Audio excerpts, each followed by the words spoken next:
बेटा डायग्राम आपके सामने बना हुआ है। सर हाँ बोलो।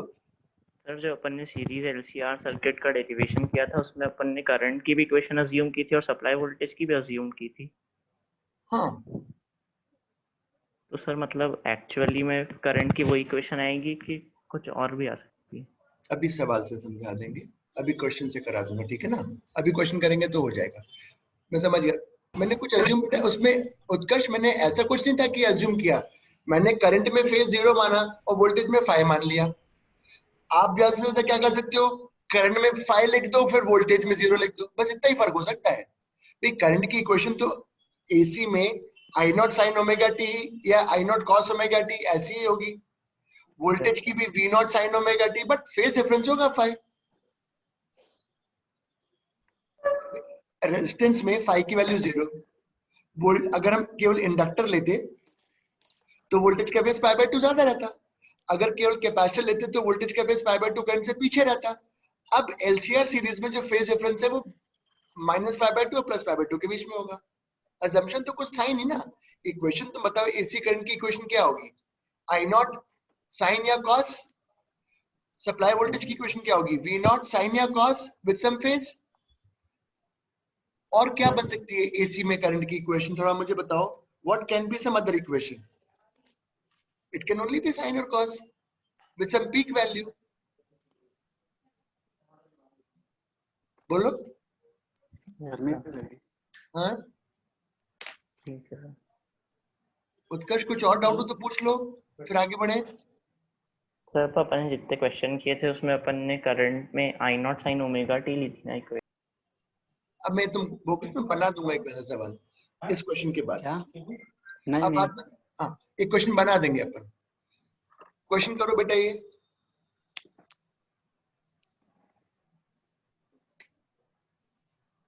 एक क्वेश्चन मैं बना दूंगा वैसा। ये ये लग वोल्टेजेस दिए हुए हैं बेटा। अब मैंने ये मेरा V1 वोल्ट मीटर देखो, V1।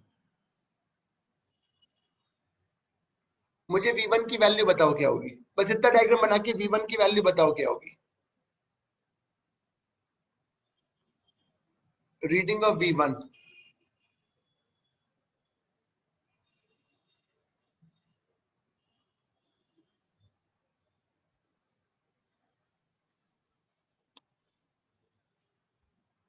बोलो, tell me the reading of V1 बेटा। अरे अरे अरे अरे, तीन ये दोनों वोल्टेज में क्या फेज डिफरेंस होगा इंडक्टर के और इसमें? बोलो। ऐसा होगा ना,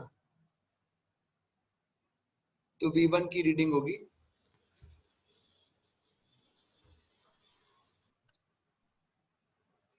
अब मैं V2 की बताओ। अच्छा, V2 मैं नीचे बना रहा हूँ। V2 मेरा वोल्ट मीटर यहाँ लगा हुआ है।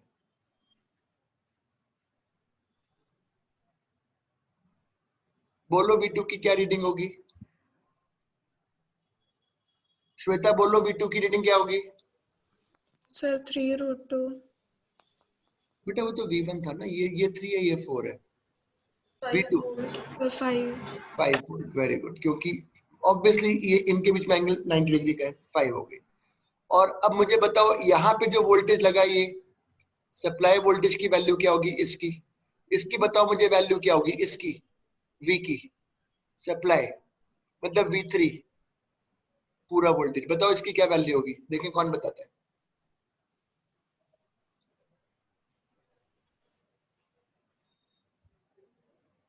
सर 10 होगी। हैं? सर 10। 10 कैसे? शुभी, श्वेता, उन्नति, अनंतु। अरे यार, भूल कैसे जाते हो, कल तक तो इतना कर कर सीख रहे थे।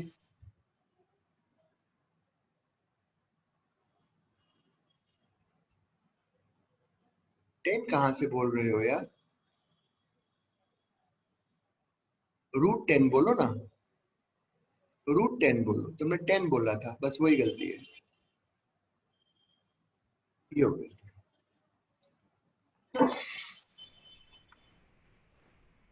अब मैं उत्कर्ष तुम्हारी डिमांड पे क्वेश्चन दे रहा हूं बना के।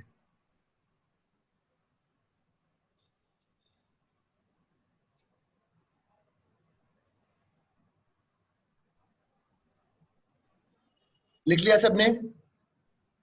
Sir 1 minute. अपने आप कर लो, उसमें कुछ था नहीं ऐसा।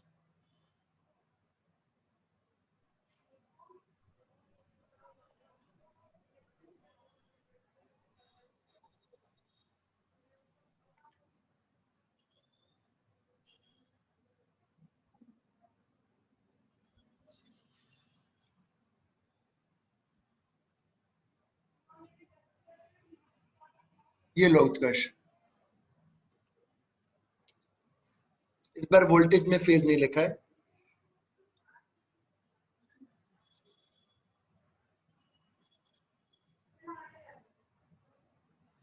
What is the equation of current?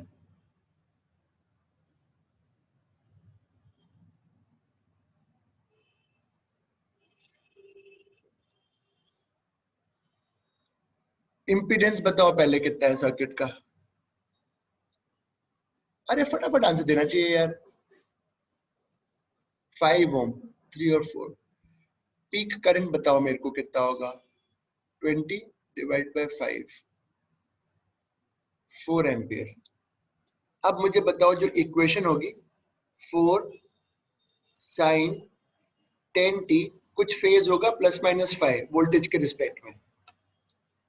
अब उत्कर्ष मुझे बताओ कि +5 होना चाहिए कि -5, फिर आगे बात करेंगे। पहले तो इतना बताओ, ये फेज डिफरेंस में सब लोग सोच लें और आंसर दें। शुड इट बी +5 और -5? कोई दे रहा है आंसर? एनीवन? सर प्लस, क्यों? क्योंकि वहां पे इंडक्टर है तो। इसलिए माइनस होना चाहिए। करंट का फेज वोल्टेज से लैग करेगा ना बेटा।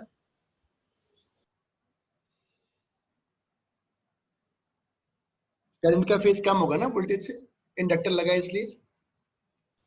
Yes sir. आ गई गलती पकड़ में?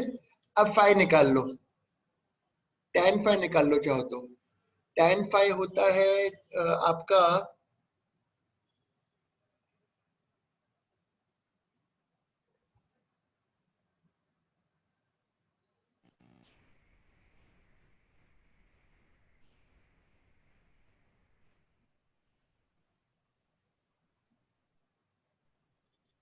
देखो, इसका पावर भी निकालो।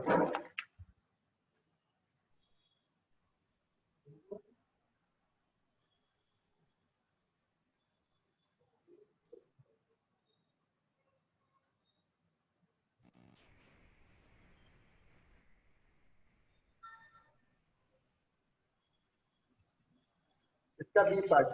उत्कर्ष क्लियर हो गया? यस। पक्का? हाँ सर। पावर निकाल दो, पावर।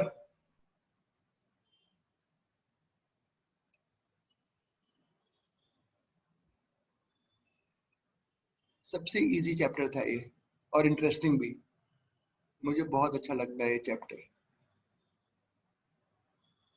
ये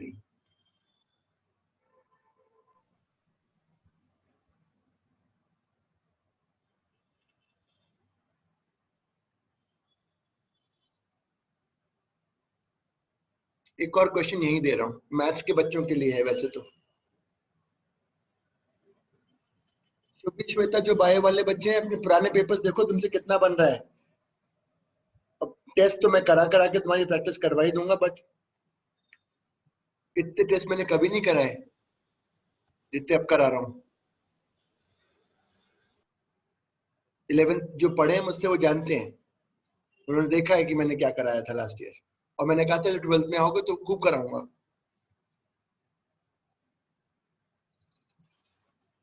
नेक्स्ट वन।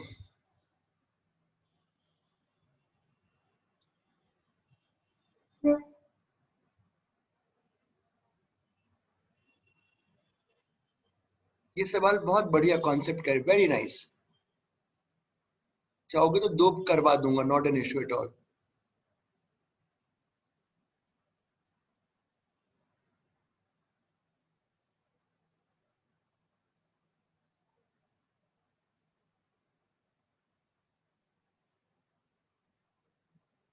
पहला part, supply voltage. What is the supply voltage?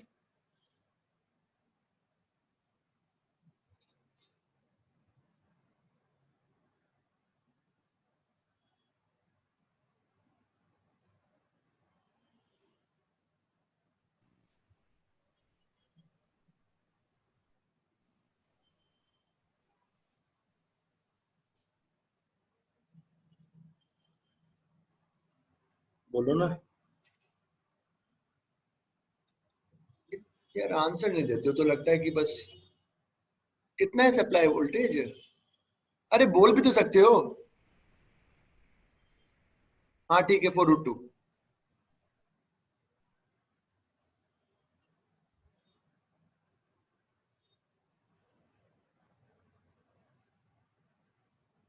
Supply voltage हो गया। B part,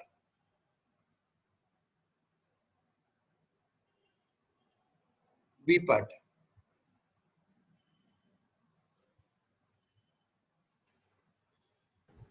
power factor.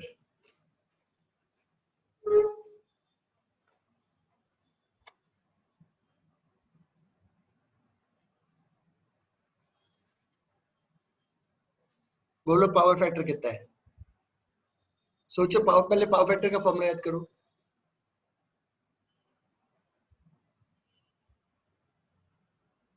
ये था। अभी तक तो कुछ नया नहीं कराया आपने सर, ये तो पहले करा चुके हो। हाँ बिल्कुल करा चुका हूं। अब बदला जाएगा सवाल, अब क्वेश्चन में चेंज आएगा। The supply voltage is kept constant. The supply voltage is kept constant, but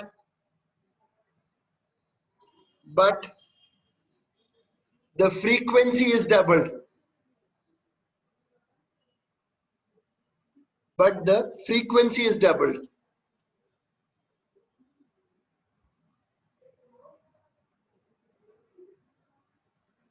supply voltage को कांस्टेंट रखा है, 4√2 को फ्रीक्वेंसी को डबल कर दिया। ठीक है सर, अच्छा किया आपने, बहुत बढ़िया काम करा ये। Find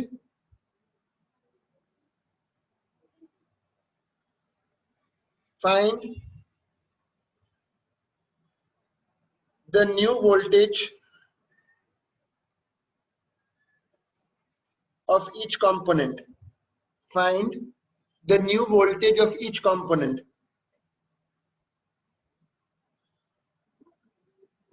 Find the new voltage of each component. Obviously बदल जाएगा क्योंकि फ्रीक्वेंसी बदली। तो एक मैं बताऊंगा, रुको, I'll tell you what to do. It's a very good problem. So पहले मुझे बताओ, पहले R और XL के बीच में क्या रिलेशन होगा इनिशियली?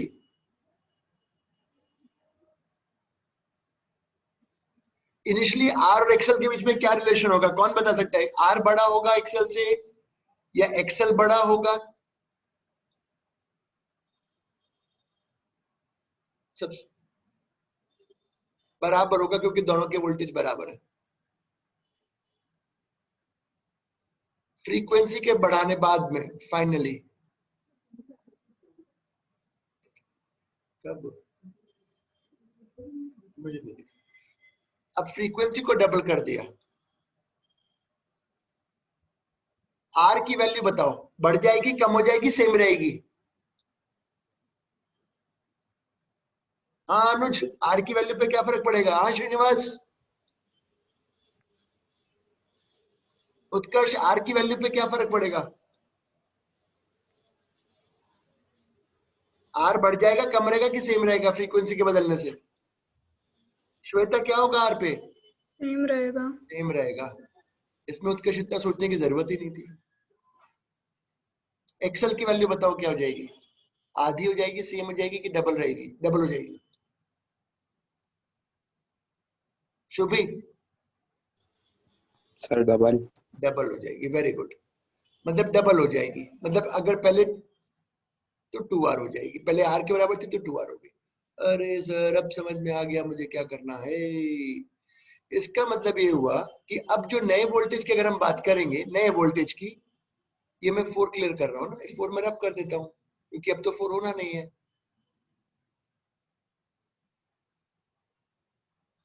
तो अगर इसका वोल्टेज V0 हो गया तो इसका कितना होगा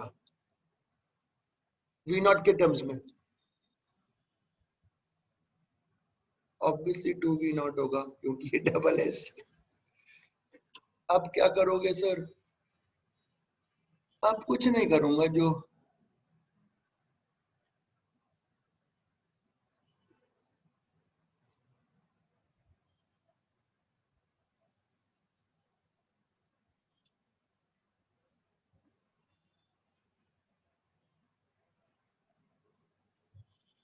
ये आ गया मेरा बेचारा रजिस्टर का स्पेशल सवाल है। स्पेशल उसको आप वो इंपॉर्टेंस दो स्पेशल सवाल की।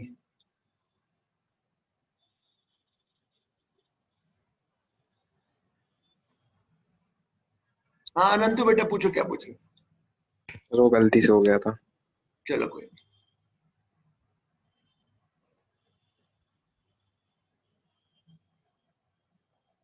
एक और दूंगा, तुम क्यों ऐसा सोच रहे हो? तुम तो जानते हो मैं सवाल ज्यादा कराता हूँ। तो इनिशियल ये बराबर क्यों थे R और X? क्योंकि दोनों के वोल्टेज बराबर थे। पहले ही पूछ लेते। देखो आप मेरे को बताओ VL क्या लिखोगे बेटा? VR में क्या लिखोगे? तो जब ये दोनों बराबर हैं, सीरीज में तो करंट सेम होगा, जब ये दोनों बराबर हैं तो एक्सल और आर बराबर नहीं हुए? हाँ सर। अब जब वो इसकी वैल्यू डबल हो गई तो ऑब्वियसली करंट तो दोनों में जो भी नया होगा सेम ही होगा, इसका वोल्टेज इससे डबल हो जाएगा। अच्छा हुआ पूछ लिया, और लोगों के मन में भी रहा होगा किसी ने पूछा नहीं। एग्जाम में ये नहीं आएगा, एग्जाम में इसका डी पार्ट आएगा, D D D D D D part. What is the new power factor?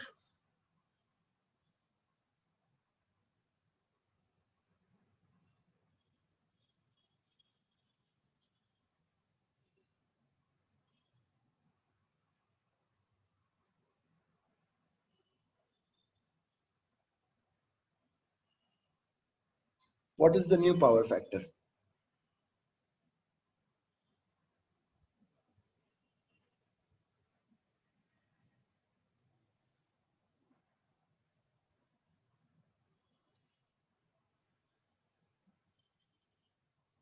बताओ नया पावर फैक्टर क्या होगा?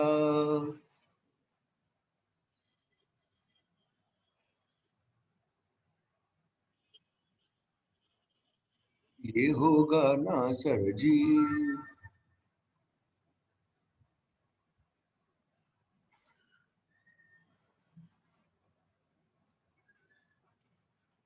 कहीं कुछ गलती तो नहीं कर रहा ना? नहीं कोई गलती नहीं कर रहे सर, बिल्कुल सही कर रहे हो। सब बढ़िया, मजा, मस्त मस्त।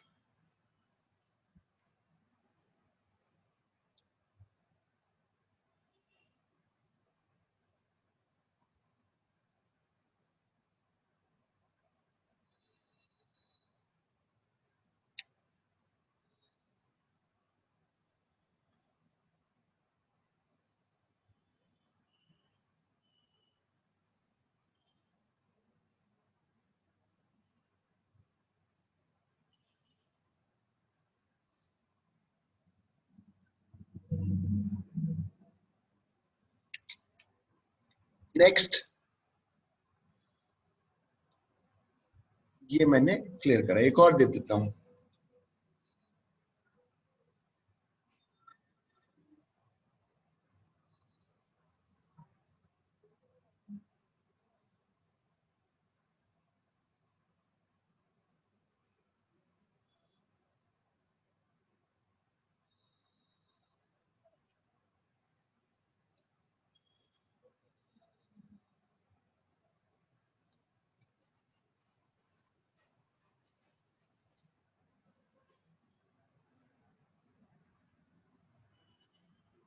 What is the power factor of circuit? What is the power factor of circuit?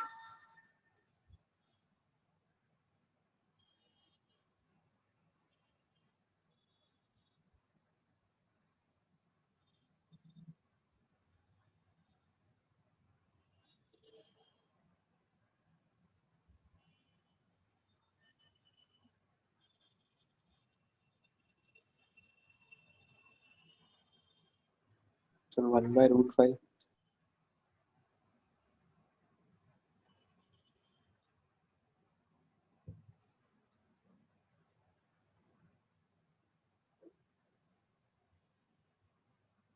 कैसे पता चला? मुझे तो नहीं पता।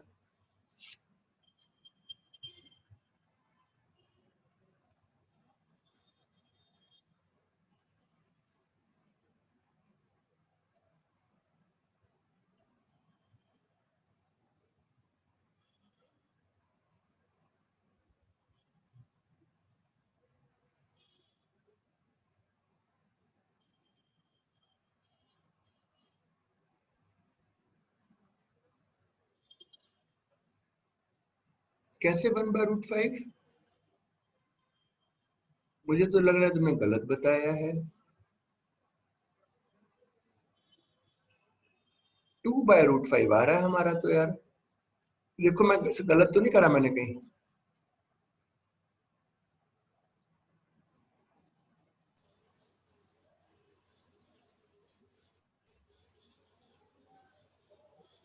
ठीक है ना? हाँ सर आपका सही है। चलो B part. The frequency of signal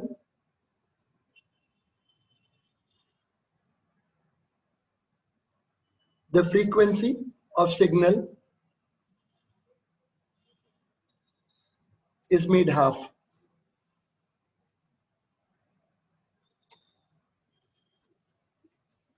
The frequency of signal is made half.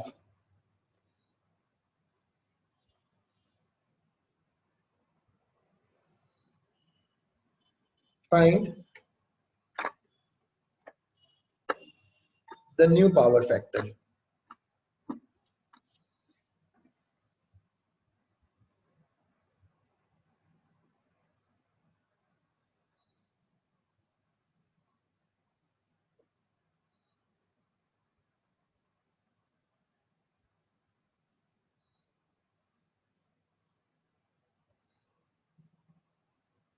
पहले रिलेट करो यहां पर। अगर ये R है शुरू इनिशियल, अगर इसकी वैल्यू R है तो इसकी वैल्यू R के टर्म्स में क्या होगी? इनिशियल में R के बराबर 2R। क्या लिखो यहाँ पे? बोलो R क्या लिखो यहाँ पे? इसका जो XC है वो R के टर्म्स में क्या लिखूं? इतनी देर में तो आंसर आ जाना चाहिए था। R/2 लिखो क्योंकि सर इसका वोल्टेज इससे हाफ है। अब आपने फ्रीक्वेंसी को आधा कर दिया, R तो R ही रहेगा। बताओ XC का क्या होगा? बढ़ेगा कम होगा फ्रीक्वेंसी के कम करने से? बढ़ेगा। बढ़ेगा। फ्रीक्वेंसी हाफ की है, XC डबल हो जाएगा। बोलो अब क्या लिखूं? XC क्या लिखूं यहाँ पे? XC की वैल्यू R के बराबर 2R, R/2 क्या लिखूं? अरे R लिखो ना यार, जब ये हाफ है डबल होगा तो R हो जाएगा। उत्कर्ष क्लियर हो गया? Yes sir. पक्का? पक्का? हाँ सर। नया पावर फैक्टर।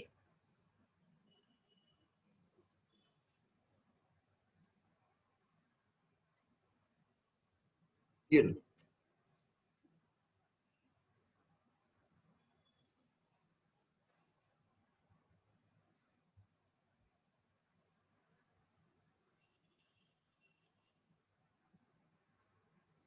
ये क्वेश्चन हो गए। अब ये बाद में आएंगे तो मैं वहां नहीं कराऊंगा। चलो उत्कर्ष वो क्लियर हो गया तुम्हारा बेटा डाउट? हाँ ये देखो ये सवाल वही है, ये वही सवाल है इसलिए नहीं कराऊंगा अब इसको। ये वही क्वेश्चन है अगर आप देखो तो 4 4 और ये ये कर लो।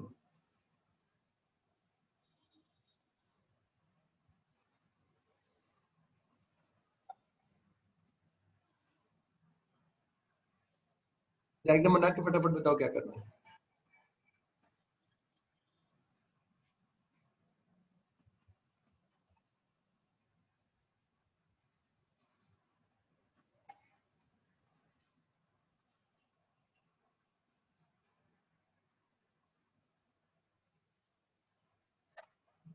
बताओ कितना होगा सप्लाई वोल्टेज,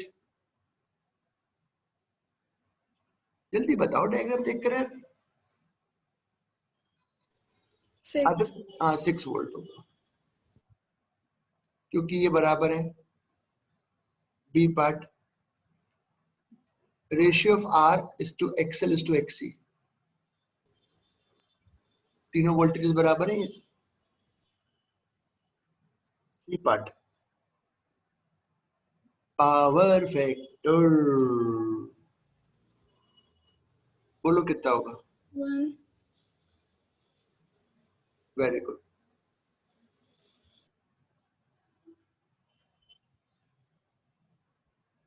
पावर फैक्टर 1।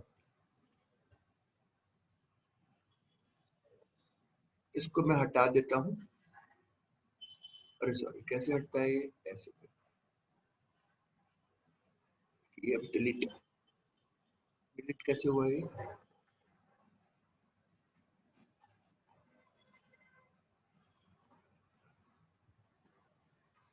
हाँ जी, अब ये वाला पार्ट आ गई।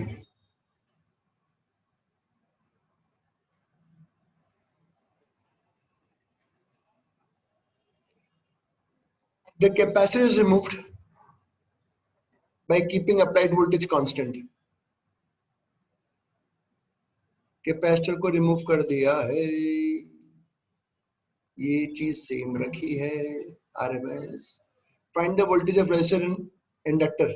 बताओ क्या क्या वोल्टेजेस होंगे दोनों की।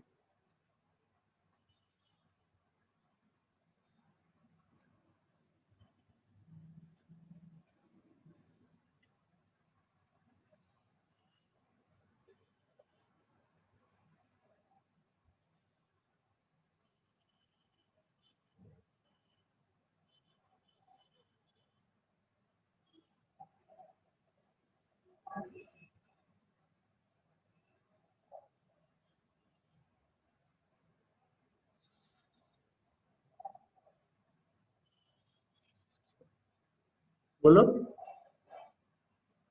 ऑब्वियसली जो भी होंगे वो तो सेम होंगे, हमें पता है क्योंकि आर और ये बराबर है।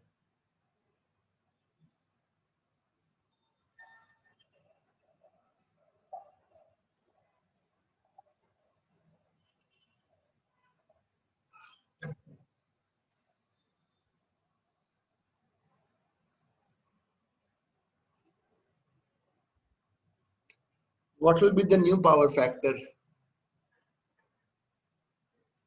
बताओ।1 by root 2. 1 by root।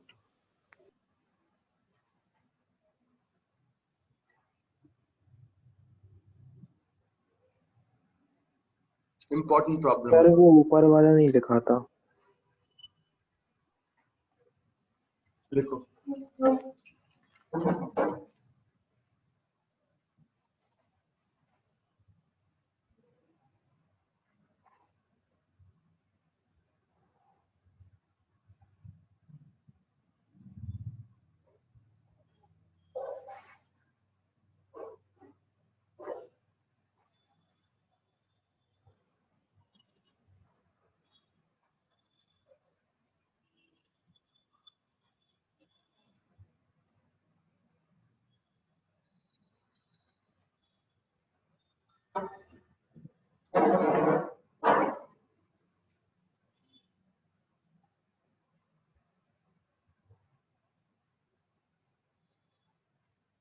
लिख लिया, चलें। अगला क्वेश्चन इंपॉर्टेंट है। An inductor is connected to 10 volt cell. Cell मतलब battery.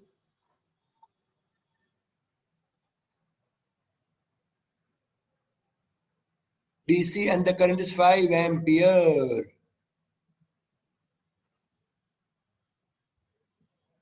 When this inductor is connected to 10 volt AC,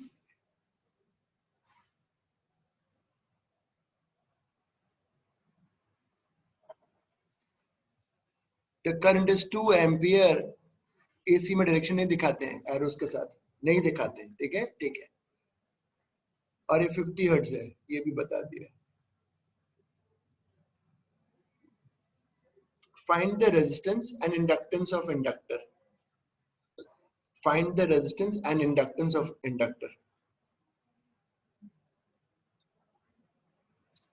अरे सर, बेटा ये बताओ स्टेडी स्टेट में ये क्या बन जाता है? एक बैटरी लगती है तो उसको कैसे बिहेव करवाते हैं एज अ वायर. पर इस वायर का अपना कुछ रेजिस्टेंस होगा, वो मैं यहाँ दिखा देता हूँ.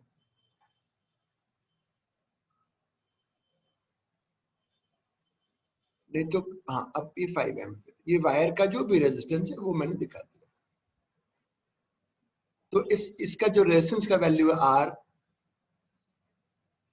5 एम्पीयर, R बराबर 2 ओम. पहला पार्ट तो आ गया. अब AC लगाया, AC में करंट है 2 एम्पीयर. इस केस में चलो अब यहाँ देखो पहले एक बार देख लो. अब आएगा 10 divided by Z. This is Z, this is 2. I hope समझ रहे होगे. 2 लिख देता हूँ, नहीं तो समझ में शायद ना आ रहा हो. 2. तो जो मेरा इम्पीडेंस आया इस पूरे सिस्टम का, वो आया 5 ओम. अब आगे की कहानी देखो. ये जो 5 है ना, ये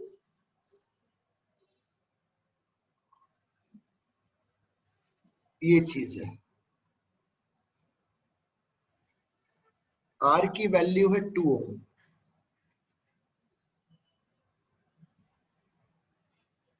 सॉल्व करोगे 25 माइनस 4 ओम लिखा है.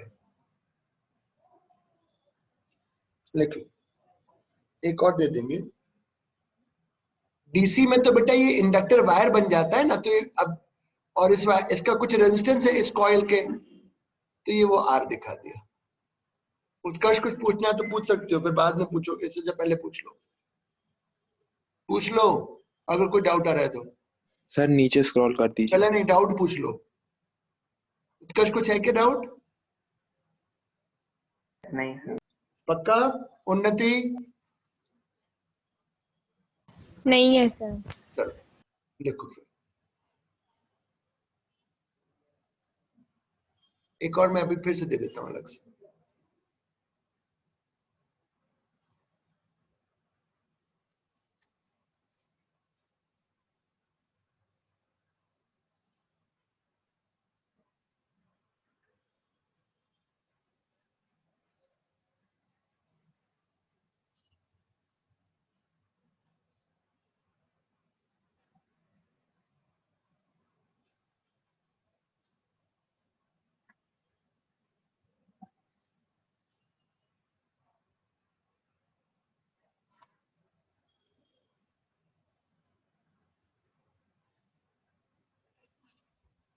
एक और दे रहा हूँ बेटा साइड.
करो।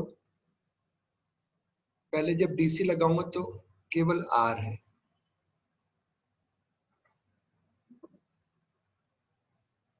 करंट 2 एम्पियर, आर हो गया 5 ओम। फिर जब ये वाली स्थिति बनी,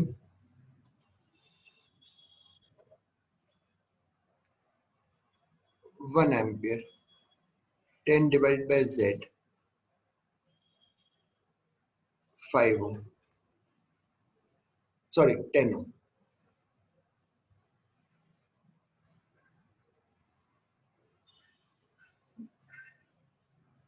अब जेड में आया आर स्क्वायर प्लस,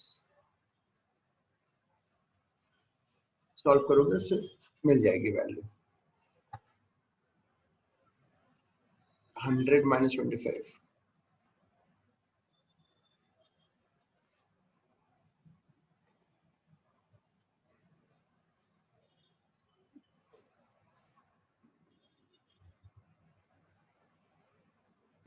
सर ऊपर कर दीजिए थोड़ा।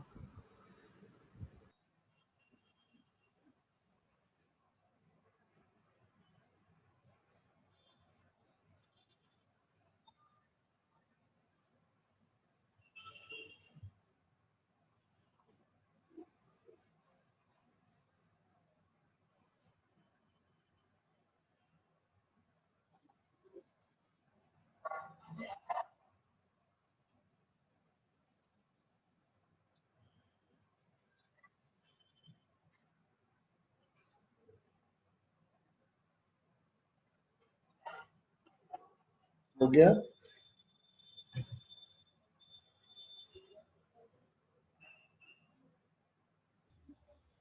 Yes sir.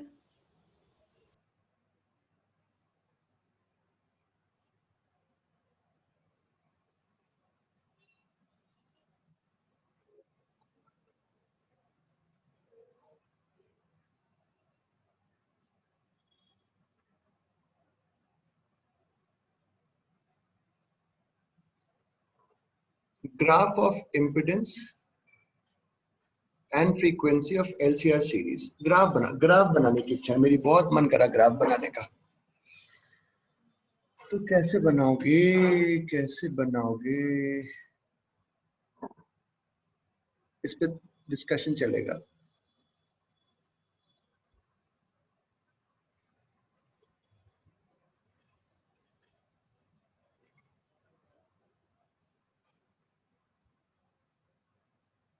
मुझे ग्राफ प्लॉट करना तो बताऊंगा भी, ओमेगा के साथ कह लो या एफ के साथ कह लो। तो सबसे पहले मैं, ओमेगा और एफ एक ही बात है, ऐसे तो 2 पाई एफ का ही फर्क आता है।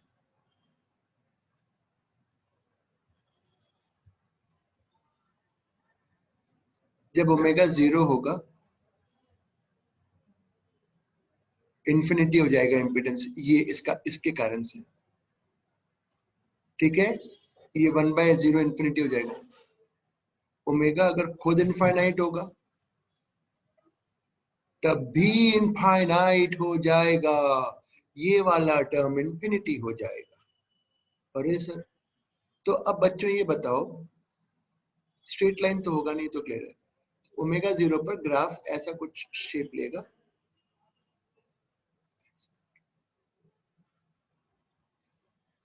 और ये वो फ्रीक्वेंसी होगी जब ये आर के बराबर हो जाएगा, और ओमेगा नॉट वाली जो स्थिति है, ये जो फ्रीक्वेंसी होगी, इस समय एक्सएल और एक्सी बराबर हो चुके होंगे, ये 0 पर। और ये वो फ्रीक्वेंसी है जब कोई ऐसी फ्रीक्वेंसी आएगी ना जब ये दोनों बराबर भी तो होंगे, और जब ये बराबर होंगे उस समय इम्पिडेंस मिनिमम होगा आर के बराबर। बना लो प्लीज, अभी पूछना हो अभी पूछ लो।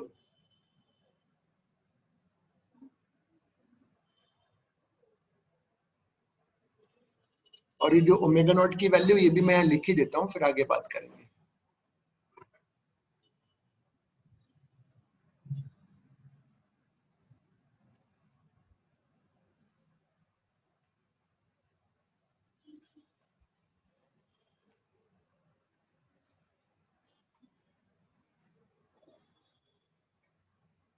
ये ग्राफ का शेप ऐसा क्यों बना पहले कंपेरिजन तो? हाँ बेटा, कैसा? फिर से पूछो। क्या ये ग्राफ का शेप ऐसे कैसे बना? इसमें ये वाला पॉइंट समझ में आ गया? हाँ सर। ये आ गया। हाँ सर। इसका मतलब अगर अब 0 से फ्रीक्वेंसी बढ़ेगी तो इम्पीडेंस को कम होना है, कमी तो होगा ना, इन्फिनिटी से और तो नहीं बढ़ सकता। हाँ सर। कहीं ना कहीं पे आके मिनिमम होगा, ये भी मानते हो? हाँ सर। और मिनिमम के बाद बढ़ेगा, ये भी मानते हो? हाँ सर ठीक है। तो बस बढ़ गया।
लिख लिया।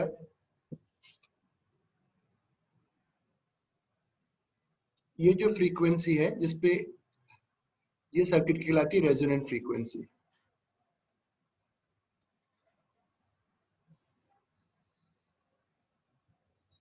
Resonant frequency F not.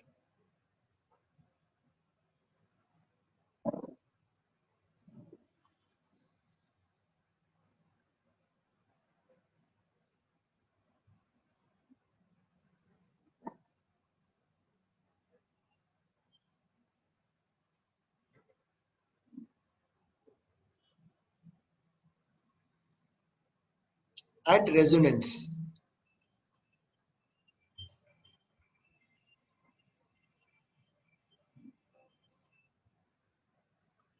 मैं ले लूंगा, रिपोर्ट आ गई ना?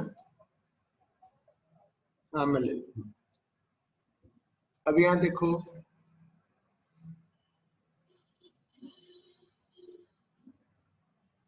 एट रेजोनेंस पे क्या होगा? एक्सएल एक्सी के बराबर होगा, वीएल वीसी के बराबर होगा, इम्पिडेंस मिनिमम होगा आर के बराबर। और बताओ क्या लिखोगे? रेजिस्टर का वोल्टेज सप्लाई के बराबर होगा,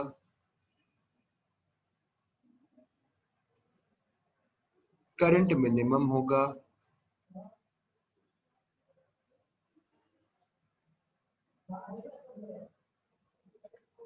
और पावर फैक्टर जो है, वो जो फेज डिफरेंस होता है ना करंट और उसके बीच में, वो 0 होगा क्योंकि एक्सएल एक्सी बराबर है। ये लिख लो।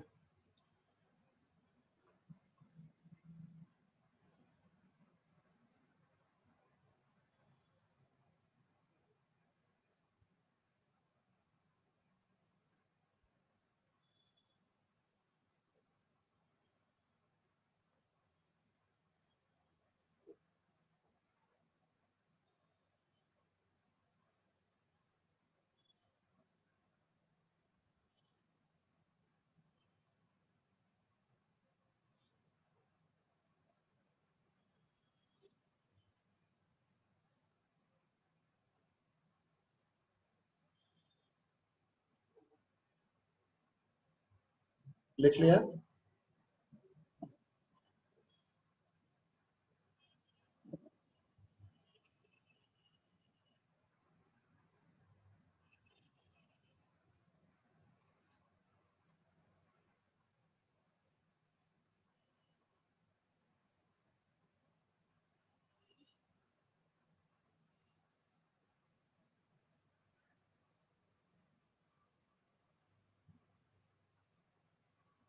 अब अगर मैं करंट का ग्राफ बनाना चाहता हूं विद फ्रीक्वेंसी,